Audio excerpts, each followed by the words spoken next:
La parole est à Marianne Dubois. Monsieur le Président, ma question s'adresse à Bruno Le Maire, ministre de l'Agriculture, de l'Alimentation, de la Pêche, de la Ruralité et de l'Aménagement du Territoire. Monsieur le Ministre, la Commission européenne a présenté le 12 octobre dernier sa proposition législative sur la politique agricole commune pour 2014-2020. Si celle-ci met un coup d'arrêt à une longue période de démantèlement progressif des outils de régulation, elle s'avère décevante sur bien des points, notamment le renforcement du pouvoir de négociation des producteurs ou la préservation des outils de maîtrise de la production dans certains secteurs. Je pense en particulier au régime des droits de plantation. L'actualité récente, notamment marquée par d'importantes tensions sur le coût de l'alimentation animale, démontre l'importance de doter notre continent d'instruments d'encadrement des marchés agricoles plus efficaces et plus réactifs. Il en va de notre capacité à préserver l'avenir de notre agriculture et le revenu de nos agriculteurs. Monsieur le ministre, vous avez fait du thème de la régulation un axe central de votre action au niveau européen comme international.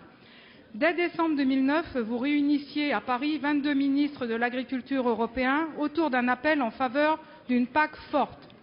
Dans le prolongement, vous avez arrêté avec votre homologue allemande Ilse Aigner une position commune qui a contribué à replacer le thème de la régulation au cœur du débat européen sur la future PAC.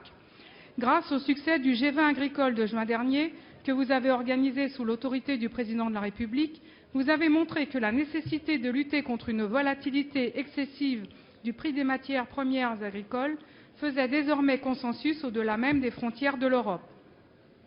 Vous présenterez demain à Luxembourg, devant le Conseil des ministres de l'Agriculture, le détail de la position de la France sur la proposition législative de la Commission européenne.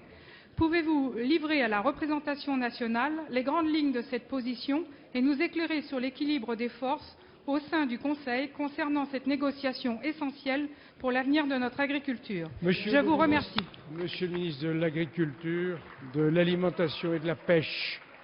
Monsieur le Président, Mesdames et Messieurs les députés, Madame la députée Marianne Dubois, il y a 2 ans, la Commission européenne proposait une réduction du budget de la politique agricole commune, compris entre 30 et 40%, soit 30 à 40% d'aide en moins pour les agriculteurs français.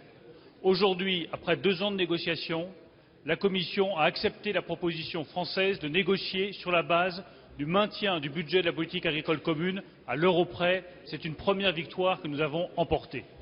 Il y a 2 ans, la Commission européenne était engagée dans le démantèlement de tous les instruments de régulation de marché et engagée dans une libéralisation totale des marchés agricoles qui aurait conduit à la ruine de milliers d'agriculteurs en France comme dans le reste de l'Europe. Aujourd'hui, la base de négociation, c'est une régulation des marchés agricoles qui doit protéger nos paysans et nos exploitations. Sur la base de cette discussion, il reste maintenant du chemin à parcourir, notamment dans 2 directions sur lesquelles nous avançons main dans la main avec l'Allemagne, puisque pour la première fois dans l'histoire de la politique agricole commune, nous négocions sur la base d'une position commune entre Paris et Berlin qui renforce nos propres intérêts et nos propres convictions. La première direction, c'est celle de la régulation. Oui, nous voulons une vraie régulation des marchés agricoles et les propositions de la Commission ne sont pas suffisantes sur ce point.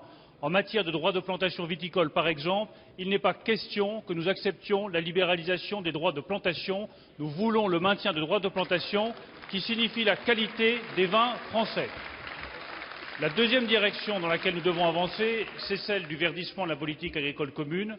Oui au verdissement de la politique agricole, oui à un verdissement intelligent, mais non à plus d'administration, non à plus de complexité et non à la stigmatisation des paysans français. Nous ne gagnerons la bataille de l'environnement et de l'agriculture que si nous sommes aussi reconnaissants aux agriculteurs du travail qu'ils font en faveur de l'environnement.